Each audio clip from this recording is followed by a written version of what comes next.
зарчмын ноцтой өөрчлөлтүүд энэ хуулийн төсөл төр байна. Энэ бүр анхнаасаа манайхан санаж байгаа бол 2 жилийн өмнө нүүрсний улгаан энэ төр гэж ярихад залруулж гарч ирэх гэсэн тэр уулуурхаан бирж худалдааны зарчмуудыг яг эсрэгээр явж байгаа. Тэгээд их том үр дагавартай ийм зүйлсүүд байна. За хамгийн түрүүнд би та бүхэнд 6 поинтыг асуудлыг хэлье. Нэгдүгээрт нь хамгийн гол нь төрийн өмчийн компаниуд томоохон төслүүдийг хэрэгжүүлэх зорилгоор бүтээгдэхүүн солилцох гэрээ байгуулж болно гэдэг асуудал. Өөрөөр хэлбэл одоо бид нар их шүүмжлээд яриад байгаа янз бүрийн мега төслүүд. За үнэхээр эрэхтэй төмөр зам, дид үтэж тэр цахилгаан стазны хэрэг.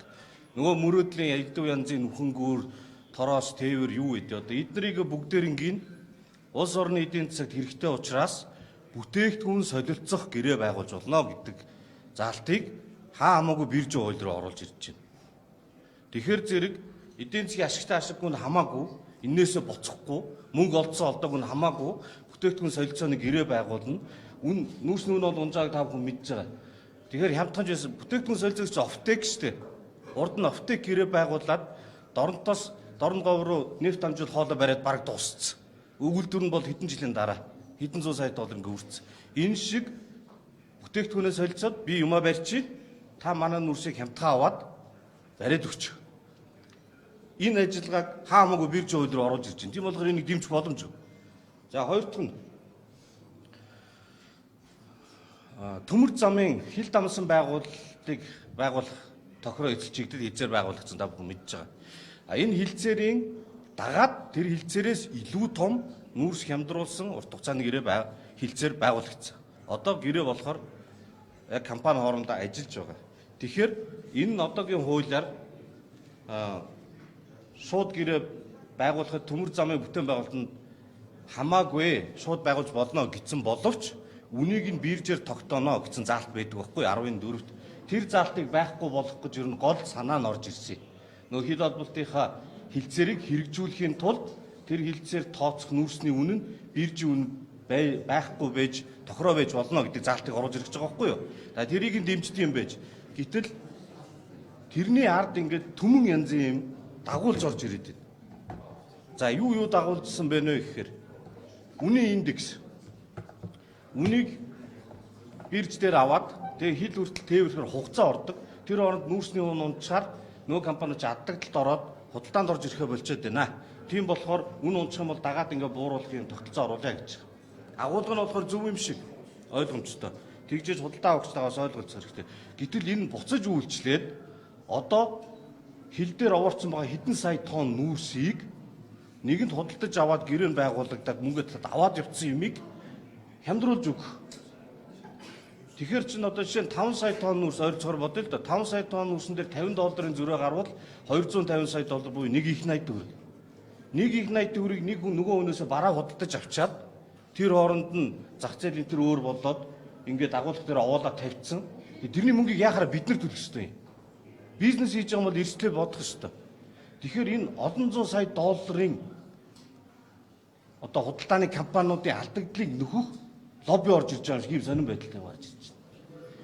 Хэрвээ үнийн индекс гэж тэр тохиргоо ирэх гэж байгаа юм бол худалдаа авсан гэрээ хийснээс нь хойш тээвэрлэх хүртэл одоо хэдэн 7 хоног байдیں۔ Сар байдیں۔ Хугацааны хязгаар байхгүй. Тэгэхээр худалдаж авчаад хил дээрх агуулгууд нь хоорондоо нийлээд татж авахгүй байгаа гэх юм бол үнийн индекс унана шүү. Тэгэхээр үнийн индекс унахаар унчлаа гэдэг нөгөө индексээ буцааж аваад тэгээ худалдсан нүүрсээ дахиж тооцох ийм хачим харагдаж байгаа байхгүй. Тэгэхээр энийг шууд ингэж хүлээж авах боломжгүй болчихж байгаа. За дараа нь тээврийг худалдаа авагчдад хариуцнаа. Гэт урхаагаа тээвэр хийгээд тайлбарлалтаа гоё юм шиг. Гэтэ үүний цаана юу вэ гэхээр Монголын нүүрс урхан ам нөхцлөөр борлуулна тээвэрлэлтийн хятадын компаниуд байна. Гадаад худалдааны импорт экспортын алдагдлын Монгол банкны танилцуулган дээр үйлчлэгээний салбарын хамгийн том алдагдал тээвэр. 1 тэрбум доллараас даваа явцсан.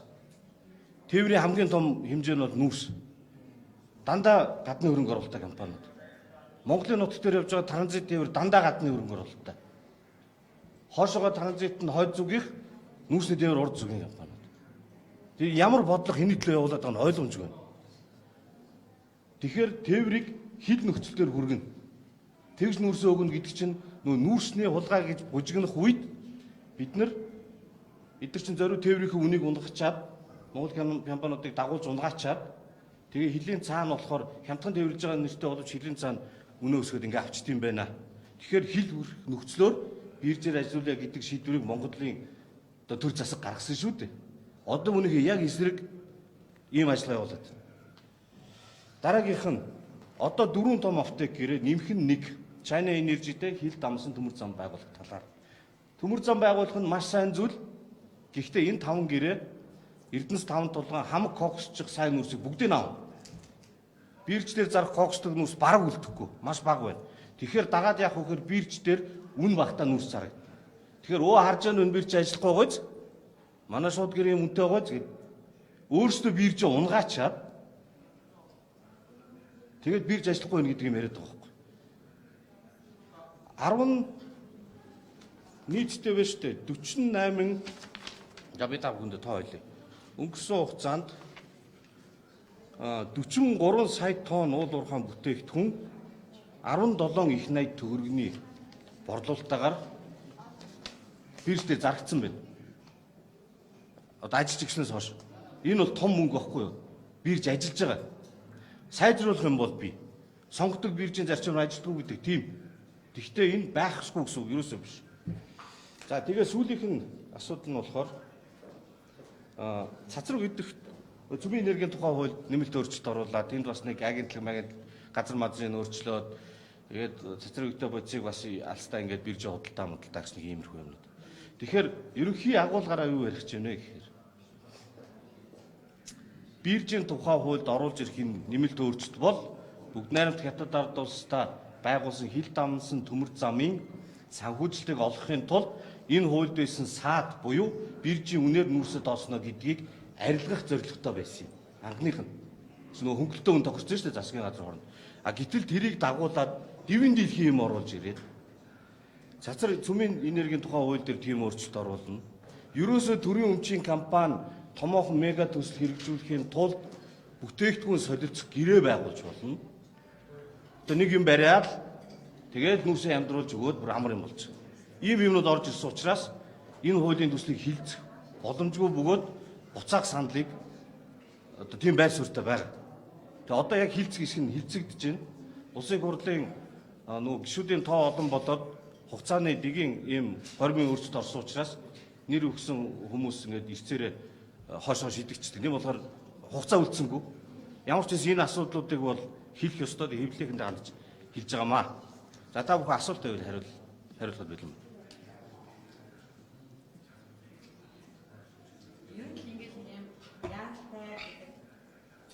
Нэрийг удаан хагаад шулхан асуудал яг тэрний нас биш хаагаад болж шүү дээ. Тэгэхээр одоо хоёр системээс үзээд яатсан ба яах вэ? Тэрний асуудал яриад байна. Хаалтай гэдэг зүйлийн цаа, яалтай гэдэг зүйлийн цаа шулхан юм одоо хэсэг хүмүүсийн ашигын төлөх юм зүйлүүд байна. Энийг юу яах вэ? Би танд хоёр зүйл хэлье гэж бодож байна. За нэгдүгээрт нь яаралтай гормоор гэдэг зүйл маш их орж ирж байна. Өчигдөр энэ нөгөө иргэд цахим талбараар санал гомдол гаргадаг шүү дээ, өргөдөл гаргадаг департамент. Тэрийг яаж сайжруулах вэ? Бид нар хилцүүлэг хийсэн. Тэр дээр хэлсэн хамгийн гол одоо санаануудын нэг нь бол олон нийтээр хилцүүлэхгүй байна. Мэргэжлийн хүрээлэл хилцэхгүй байна. Өнгөрсөн хугацаанд 45% яаралтай гормоор орж ирсэн байна. Тэгээд тайлбар нь болохоор нөгөө эдийн засаг тийм одоо эдийн засаг нийгмийн одоо юу лээ томьёол юм яаралтай хийх арга хэмжээ бол яаралтай оруулж ирж болно гэсэн утгатай. Тэгээд тэр нь их тийм ерөнхий байхгүй бүх юм л эдийн засаг нийгэмд нөлөөдсөн шүү дээ. Уг нь бол яаралтай горим гэдэг чинь тийм аюул осол болох гээд дайн дажим болсон гал төмөр болцоод юм идэхгүй тийм яаралтай үед хийх ёстой зүйл. Тэгэхээр энийг тодтогч одоо холбогд хуулиуд өөрчлөлт оруулах шаардлагатай юм байна. Тэгэхгүй бол ерөөсөө л яаралтай гэж юм оруулж ирээл тэгээд бит бад гэж явцдаг. Нөгөө бирж хэд холболтын төмөр замыг ажилуулахын тулд жижигхэн засварын нэгсэн чинь бөөр том юм орж ирээд бүх янз бүрийн мега төслүүдэд бүтээгдэхүүнээрээ солих юм игээл явчихна гэсэн ийм юмнууд орж ирээд байгаа байхгүй. Тэгэхээр тэр яаралтай гормоор гэдэг юм улсын хурлын дараач бас яриад л за энэ дээр яриад л ийлээ. Гишүүч бас яриад л. Тэрийг бол өөрчлөх хэрэгтэй байна. Хоёр дахь нь юу хэлээд байна? Болчихсон. Тийм мят холбоо. За тэр бол ерөнхийдөө ийм. Ер нь бол одоо бид нар Монгол хөрөнгө оруулалт хэрэгтэй. Монгол төмөр зам хэрэгтэй. Хил холболтын төмөр замыг бүгдээрээ дэмжсэн. Монгол шатун хэрэгтэй. Онгоцны түлш хэрэгтэй. Монгол гурав хөрш хэрэгтэй. Урааны олборлолтыг байгаль орчны хяналтаа тавиад хийж чадж болж байна. Цөмийн одоо хаяг маяг бослохгүйгээр. Монгол Рио Тинто шиг том уулуурхаа хэрэгтэй. Гэхдээ эднэрийг дагаад дандаа нэг ийм шатаажлсан дарамтлсан юмнууд орж ирээд менежментийн төлбөрч шиг тэр нь нөгөө роялти ашиг малтмлын нөөцийн төлбөрөөсөө өндөр байдаг. Иймэрхүү жишг бид нарт тогтцоод байна. Би яагаад хэлж байгаа нөхөр ойдлогууд дээр тэр менежмент төлбөргээ том юм байд. Орооноо дээр бас тийм ороод ирсэн. Роялтиг нь багасгаж байгаа гэж хэлчингүүтээ нөгөө талдаа менежмент төлбөрт 3% тавьчихсан. Тэгээ өчигдрийн тэр шатууны юм дээр ч гэсэндээ. Тэгээд шатуунаар нийлүүлгэлтэй. Яахаараа тэр дид үтсийн менежментийг хийх гэдэг юм. Одоо ингээд нүүрсч бай, альч бай салбар дээр бид нар ямар нэгэн гадаадын хөрөнгө оруулагч байна, худалдаа авахч байна хамтарч ажиллахдаа тийм элдв янзын менежментжүүлэгдэж хүн амт мөнгө төлмөөргүй байна. Монголчууд ч хийж чадах юм хангалттай хийж чадна. Олон байгаа учраас их хэмжээний нөөц хамгийн чанартай нөөцнүүдийг аваад чанаргүй нөөцнүүд бирж одоо хонжин гэж ойлгож байгаа. Үүнийг холбоотойгоор энэ юм хэлбэрийг оруулж хийж тайлбарлаж байна. Танд ямар шийдэл байна вэ? Одоо энэ чанартайг нь аптек гэрээгээр өгөөд явуулдаг. Чанаргүй нөөц нь одоо биржээр заах хүн авахгүй болцоод байгаа асуудал байна. Тийм учраас хил холболтын асуудал улсын хурал дээр ярихад эдийн засгийн байнгын орон дээр болон чуулган дээр би зарчмын зөрүүдээ санал гаргаад энэ том гэрээ байгуулахдаа коксчих, сул коксчих, эрчим хүчний 3 төрлийн нүүрсийн уурхаагаас ямар харьцаагаар гарч ирэх төлөвлөгөөнийх нь дагуу гурвангийн авах ёстой шүү гэдэг чиглэлийг санал болгоод азар гişүүд дэмжиж одоо гэрээ байгуулахдаа тэрийг мөрдөг болох ёстой. Тэгэхээр гэрээ нь үнэхээр мөрдлөг болгосон уу юу гэдгийг бид нар бас шалгах ёстой гэж бодож байна. Тэгж аль аль нүүрсээ өгөх. Хоёрдугаарт нь хэрвээ та бүхэн санаж байгаа бол 20 сая тонн нүүрсэнгээ өглөөгөр байгуулах гэж байна. За бүтээн байгуулж байгаа окей. Гэхдээ хитрхи ихийг хөнгөлтөө өгчих юм бол нийт нүүрснүүд унж шít. Нөгөө таны яг асуудал зүг байхгүй бирж дээр ойлгохтой мөлдөхгүй. Тийм бол үнэхээр хоёр улсын хооронд нүүрсний худалдаа тэр 100 сая, 120, 150 сая хүрэх гээд байгаа юм бол энийг хилцээр дээр тусгачаач гэдэг асуудлыг тавиад дийлээгүй. Яагаад гэхээр манайхан бол зөндөл дэмжиж явсан. Гэхдээ нөгөө худалдаа авахч талаасаа бол дэмжээгүй гэж ойлгосон. Тэгэхээр тэр улс чинь хүнээс авах юм аавна, хэрэгтэй юм аавна. Тэрнээс өөртөө Монгол хуулиа өөрчилж байгаа юм байна. Эсвэл одоо журмаа өөрчилж байгаа юм байна. Эсвэл монголчууд ийм ажил хийж байгаа учраас бид нар ихийг авчих гэдэггүй юм байна. Тийм болохоор зах зээл бол зах зээлээрээ зах зээл дээр үн унсан бол бид нар энднийх хахтар хууль мөл өөрчилснөөрөө ингээд илүү ихийг нийлүүлээд бариад ах юм бол байхгүй. Ядад бас авдаг нүүрсний хэмжээ нь 100 гаруй сая тонн коксчих нүүрс олон улсаас авж байгаа. Нийт коксчих нүүрсний хэрэглээ 500 сая орчим тонн байдаг. Нийт нүүрс нь 4.5 тэрбум тонн. За энэ ингээд баг зэрэг буурч магадгүй. Гэхдээ масс бол байж л байна. Тэгээд тэр гадаадаас авдаг 100 хэдэн сая тонн коксчих нүүрснийхээ 80% Монголоос авна гэж хизээж байхгүй. Нэг юм асууж, том бүтээн байгуулалтаа орчуулсан мегацуудаа хэрэгжүүлэхийн тулд энэ үйлийг бодлох хэрэгтэй гэдэг зүйлийг айгүй яриад байна шүү дээ. 64 мегацуудыг ч 2-3 хүн болсон гэсэн үгээр хэрэгжихээр байгаа даа. Гэтэл яг энэ экспортыг нэмэгдүүлэх зорилготой байгаа даа мó мегацуудыг орчуулах. Яагаад ингэж ярих гарч байгаа үндсэн нь юу?